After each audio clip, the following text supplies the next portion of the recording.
Grace Murdoch stepped into the courthouse with a calm gait and a faded army jacket. No one looked up. A soft chill brushed through the narrow corridor behind her, carrying the scent of worn wood and old paper. The floor creaked faintly beneath her sturdy black shoes. Outside, autumn leaves had started to gather along the curb in quiet clusters, curling into themselves like secrets. The day was overcast, just shy of rain, and the sky hung low in Greenville. She had walked across Main Street moments earlier, leaving behind the familiar clink of dishes and the buttery warmth of Dottie's diner. There, Eli had slid her a warm slice of pie and topped off her coffee before saying with a half-smile, "Veterans Day's tomorrow, ma'am. Hope you get the thanks you deserve." She had only smiled in return, the corners of her eyes tightening with something unreadable. Now in the courthouse lobby, Grace paused to adjust the angle of a manila folder tucked beneath her arm. Inside were audit sheets, memos, and a typed statement she had revised 7 times. She wore her army pin on her lapel, not large, not boastful, just steady. A security guard in uniform glanced at her, then looked back to his phone. She nodded anyway and made her way past the creaky metal detector, unfussed by the beep it didn't make. The courtroom stood in wait, all paneled wood and faded prestige. There was something tired about the place, its dignity intact but dusty. On the bench sat Judge Harold Whitmore, already in session, tapping a pen idly against a thick folder of case briefs, his robe draped stiffly over his shoulders, and his eyebrows curled in a way that suggested permanent suspicion. As Grace entered, Judge Whitmore didn't look up immediately. He was mid-sentence, correcting an attorney on a technicality.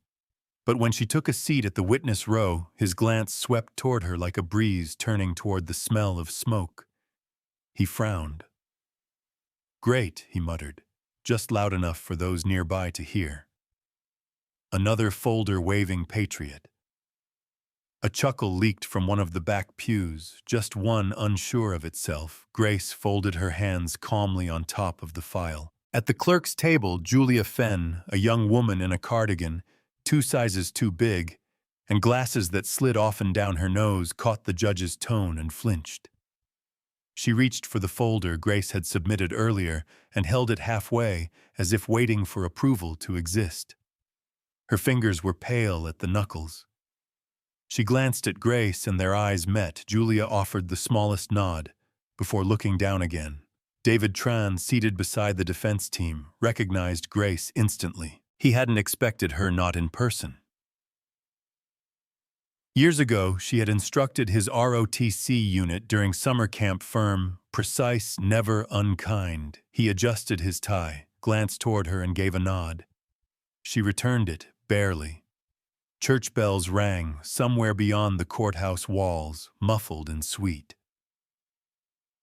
Noon approached slowly, a faint rustle of paper coughs from the audience and the occasional squeak of someone adjusting in the polished wooden seats were the only sounds. Judge Whitmore leaned forward, lifting a page. "Grace Murdoch," he said, more as a suspicion than a question. She stood spine straight. "Yes, Your Honor." He looked over the rim of his glasses. "You're not counsel." "No, sir. Not with the organization directly. I represent the audit committee on a volunteer basis." He squinted. "You're retired." "Yes, sir." "Former Army logistics." His lips twisted faintly. "Just another opinionated widow," he said to no one in particular. A few chuckles rippled in the back. David's hand moved slightly, but he stopped himself. Julia glanced toward the judge and then back at Grace, guilt pressing against her like a weight on her shoulders. Grace didn't flinch, her voice didn't change, her hands didn't move. She stood there, shoulders squared, shoes rooted to the floor of the courthouse like they'd been made for it, sir. "I came to speak for those who no longer can." Grace barely finishes her opening sentence when Judge Whitmore interrupts. "This isn't story hour." There was a hush, quick and sharp, like air being sucked out of the room. Grace blinked once, steady as the words hovered above her like dust motes in the stained glass light.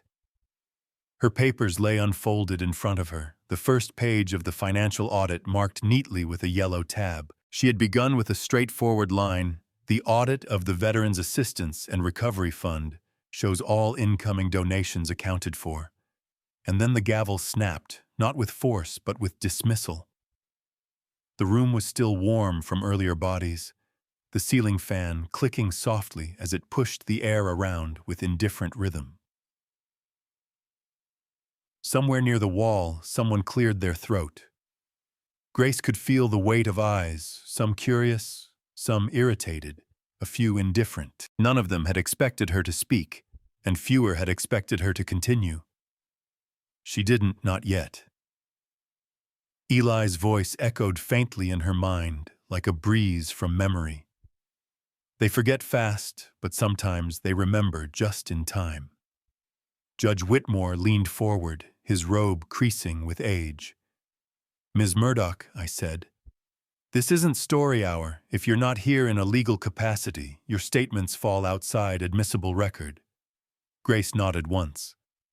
"Understood, Your Honor. I'm here as the independent auditor listed in the Foundation's documentation. And I've read the documentation," Whitmore said, waving his hand as if swatting away a fly. "I don't need you to repackage it with battlefield anecdotes." "I haven't given one," she replied evenly. "David." Tran shifted in his seat, fingers tightening around his legal pad. His voice cut through the room, "Your Honor. Ms. Murdoch is listed in Exhibit C as the third-party reviewer approved by the board. Her credentials include over 20 years in federal logistics and 6 years in audit oversight, with military-affiliated nonprofits." Whitmore shot him a look. "Thank you. Mr. Tran, I'm well aware of how to read titles. That doesn't make her testimony admissible under this motion." David didn't push further, but his expression stayed firm. He glanced sideways at Julia, who was sitting stiffly behind her keyboard. The sound of her fingers tapping had stopped moments ago. She hadn't resumed. Instead, her gaze flicked between the judge and Grace. Julia's thoughts spun. Her mother, Ellen Fenn, had worked as a junior accountant in the state tax office for over 2 decades. Julia remembered watching her come home with tired shoulders and small triumphs that no one celebrated. Ellen had been passed over for promotions 3 times. "They just don't see me," she once said over dinner, her fork hovering above green beans, now watching Grace stand at the front of the courtroom. Julia felt that same invisible weight pressing in. Grace stood still. She had not touched her pages since beginning. The only motion came from her thumb, hidden under the edge of her palm, pressing into the curve of her hand. With slow, quiet control, in the back row, an elderly man adjusted his posture. His hair was snow-white, combed back neatly, and his navy windbreaker hung loose across his thin shoulders. His name, unknown to most in the room, was Mr. Johnson, a name like so many others, but his eyes were sharp despite the years, and they hadn't left Grace since she'd walked in. She spoke again, softer. "The audit shows the charity was cleared of misuse claims. Your Honor, I was present during the reconciliation." Whitmore leaned back, exhaling long through his nose. "This courtroom doesn't need a rundown of your service years or your opinions. We need facts. Facts presented by counsel or designated representatives. You are neither. I'm speaking to what I personally documented." And I said no. The gavel slammed again, louder this time. It echoed through the wood and glass like a door being shut. "I won't let this courtroom become a military memoir session."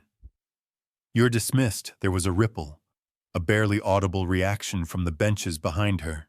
Murmurs stirred. Someone shifted too loudly in their seat. Julia's fingers hovered over the keyboard, then fell away again. David closed his folder with a little more force than necessary.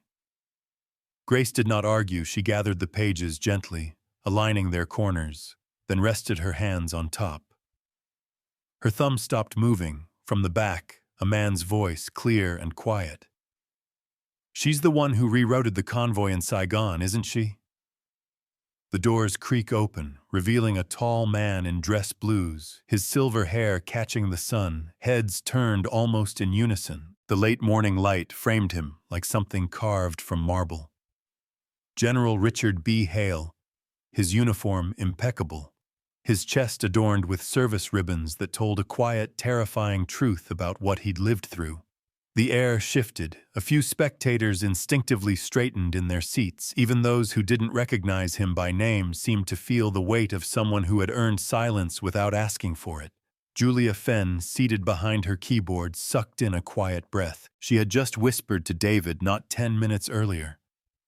What if someone powerful actually believed her? And now here he was, walking down the center aisle like a memory-given form.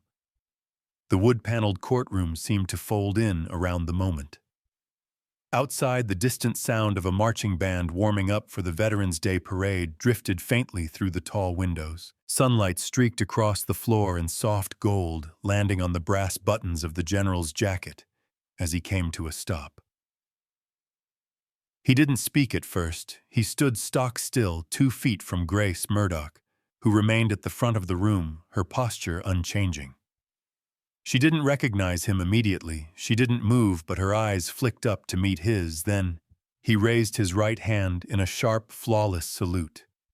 It wasn't ceremonial. It wasn't polite. It was absolute. A salute between equals. The room held its breath. She saved 30 men, the general said. His voice was low, but carried like thunder in a canyon. Including me. Dismiss her. And you dismiss the truth. A gasp rose from the left side of the gallery. Julia's hands moved on instinct, her phone already recording. No one asked her to, no one told her not to. It just felt necessary. Grace's expression didn't change at first. Her body remained still, her hands still resting atop her folder. But her eyes, those deep-set eyes that had stared down shortages, convoys under fire, bureaucratic tangles, softened. She blinked once slowly, like someone remembering that she was allowed to feel something after holding it down too long. Judge Whitmore's fingers twitched near his gavel. He didn't pick it up. He didn't move. For once he seemed unsure whether his next word would build or break him.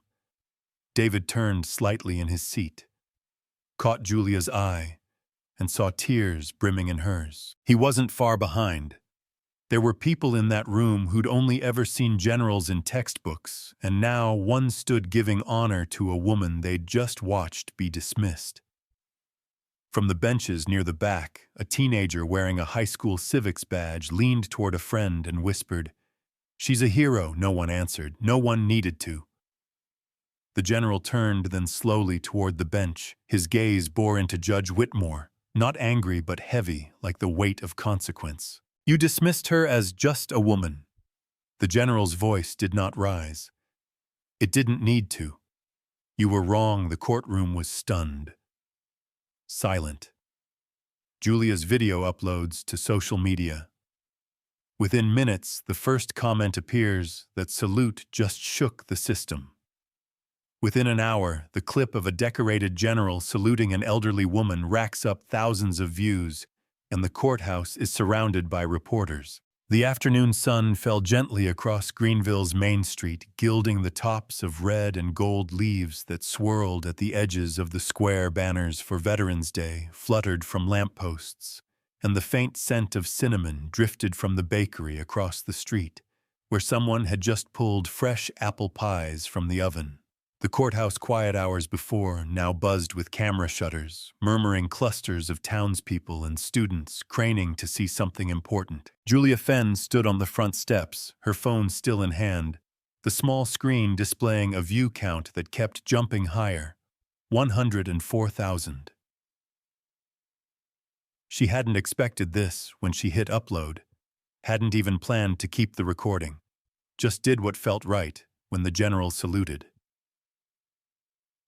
Now the post had taken on a life of its own, reshared with captions like "Respect, long overdue," and "Truth doesn't need a badge to speak." Beside her, Grace stood quietly. She hadn't moved from the spot near the railing. her coat-buttoned folder still tucked under her arm. She wore no expression of triumph, only the quiet wariness of someone who'd lived through storms before and knew not to trust clear skies too quickly. From across the square, a small group of veterans approached, no fanfare. Just steady steps. Most were men in their 70s or 80s, their caps decorated with campaign patches, their jackets soft with wear. They walked in a line, and as they reached the steps, each man removed his hat and placed it over his chest in silence. One of them, thin and slow-moving, leaned toward Grace. "You remember the East Line near Tui Hua?" he asked. I do," she said. "You rerouted us west, saved us a day and a half in the jungle." His voice cracked. No one ever said it, but we knew. She nodded, her mouth a tight line. A few steps behind the group, a younger man approached. He held a walking stick and wore sunglasses, tapping his way across the concrete. A veteran named Tommy Julia had seen him at the library on occasion, always reading Braille war memoirs with his fingers slow and focused.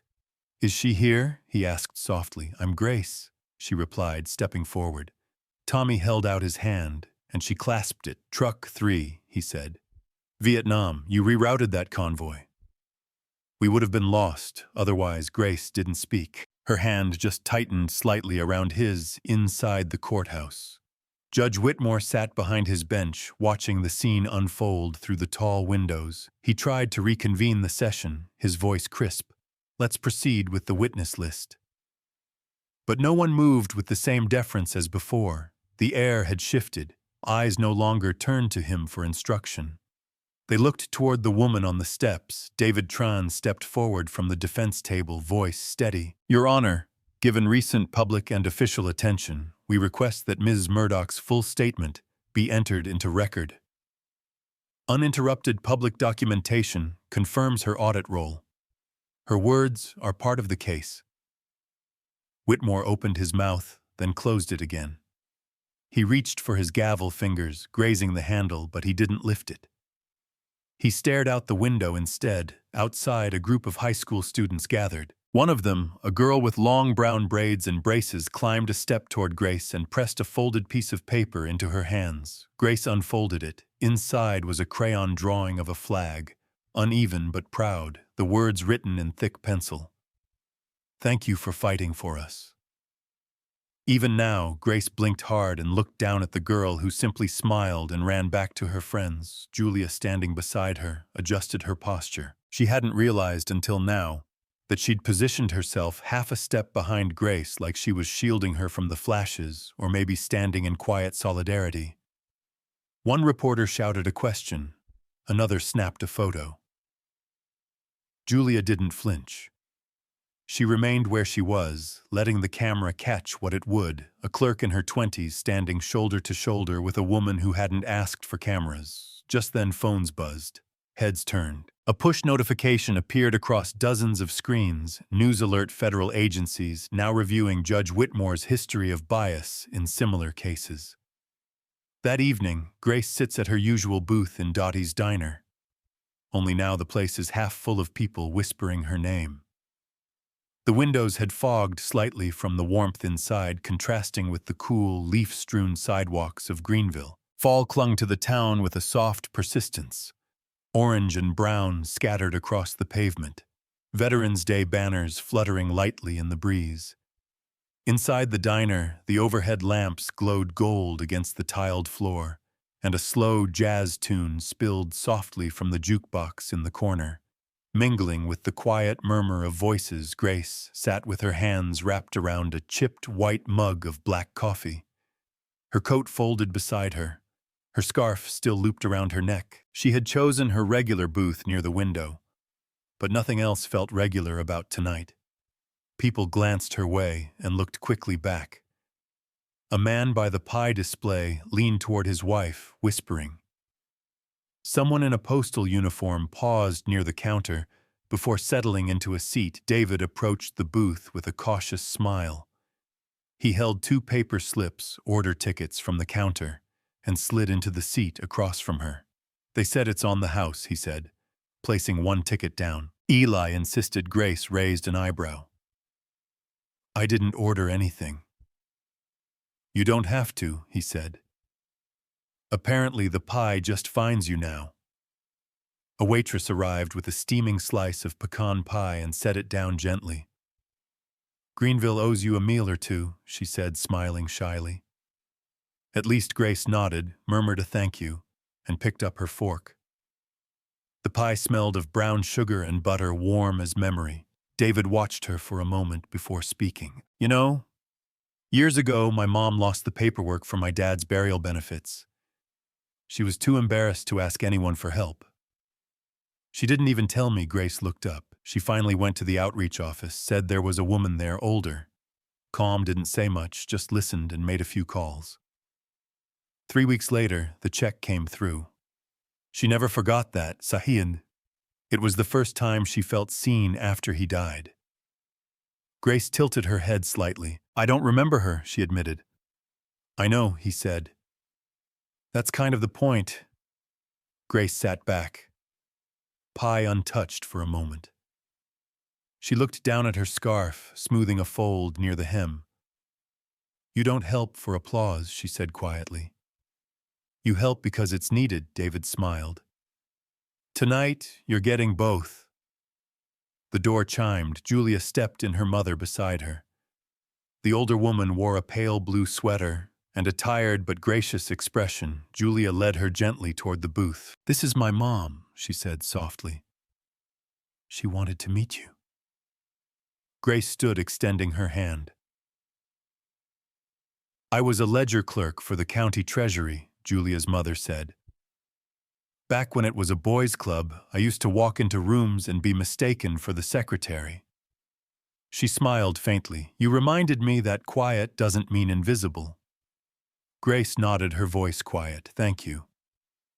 They talked for a few minutes, simple words, exchanged over coffee refills and sugar packets. Julia excused herself to help Eli with something at the counter, leaving the two women sitting together, like old acquaintances, as if they had waited years to share this table. Grace turned her attention back to the window.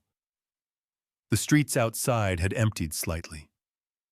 Leaves danced across the curb. The light from the bakery across the way had dimmed to a cozy glow.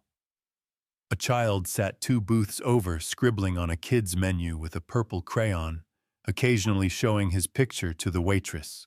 The phone behind the counter rang once, then twice. Eli picked it up. Dottie's, he said gruffly, then paused.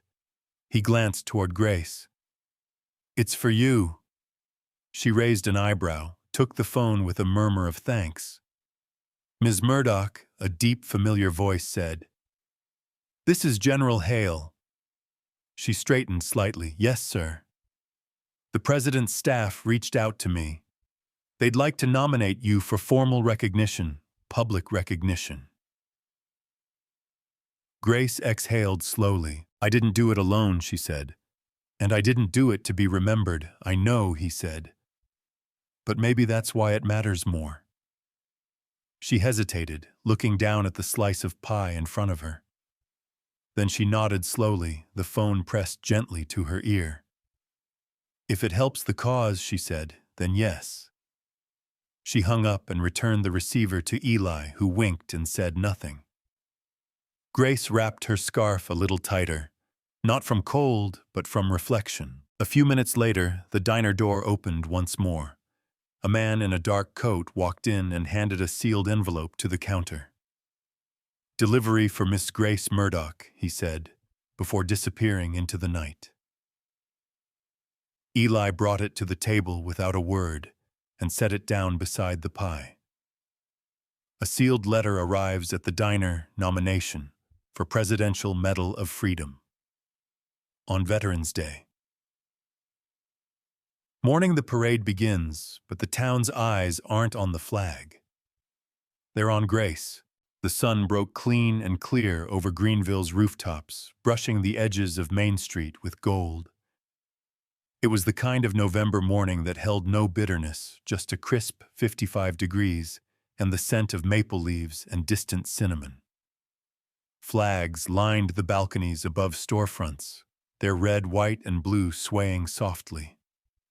A line of children sat on the curb with small plastic horns and folded construction paper flags. The high school marching band warmed up at the far end of the street, tubas humming low beneath the trill of flutes. Inside the courthouse, the last of the morning shadows stretched across the chamber walls as Judge Whitmore adjusted his robe. His fingers hovered over the edge of the bench. No audience murmured today, just the shifting silence of a room that had learned how to listen. "The full statement of Miss Grace Murdoch," he said, voice tight, "is hereby entered into the public record." The words were flat, but they echoed anyway. Julia Fenn sat straighter behind the clerk's desk, a copy of the statement already filed. Next to her, 2 FBI officials stood by the wall, their notepads closed but their attention firm. One of them nodded slightly, not at the judge but at Julia. She glanced down at her own notes and then raised her voice with practiced calm. "In addition," she said, "I wish to state that the submission of supporting audit materials was delayed due to procedural obstacles within the court." Her hands didn't shake this time. Judge Whitmore's jaw clenched, but he said nothing. He stared ahead as if the room no longer held him, and in some way it didn't. By late morning, the doors to the courthouse opened, and Grace stepped outside into the sunlight. The air was filled with the brassy rise of parade music. People lining the sidewalk stood, not because someone told them to, but because it felt right. Veterans in uniform nodded quietly as she passed Eli from Dottie's diner, leaned on his cane, and gave her a 2-finger salute. An open-top Jeep waited at the curb. It was spotless, olive drab, a nod to the old days without pretending to be young. David Tran stood nearby, holding the door. "They asked if you'd lead the parade," he said. Grace didn't answer right away. She took in the faces around her, the ones that once glanced through her, and now followed her every step. She climbed in slowly, one knee at a time, settling into the passenger side. The engine started. The Jeep rolled forward. The town didn't cheer loudly. It wasn't a movie ending or a campaign rally. They clapped softly, like at church after a moving hymn, like something sacred had just passed. Halfway down the block, a young cadet in pressed blues stood at attention and raised his hand in a crisp salute as Grace approached. She returned it without hesitation. Back on the courthouse steps, Judge Whitmore stepped into the light. For the first time that morning, he didn't speak, he didn't move, he just watched as the Jeep passed. Grace looked in his direction, but her eyes didn't stop there. They kept going steady toward the horizon. In her lap rested a sealed envelope. She opened it with quiet hands, eyes scanning briefly, then folded it shut again, tucking it beneath the hem of her coat. She smiled. The camera panned wide if anyone had been filming, capturing the rooftops, the rows of townspeople, the swirl of flags catching light, like gentle sails. Beneath it all, the Jeep moved forward with the rhythm of slow resolve.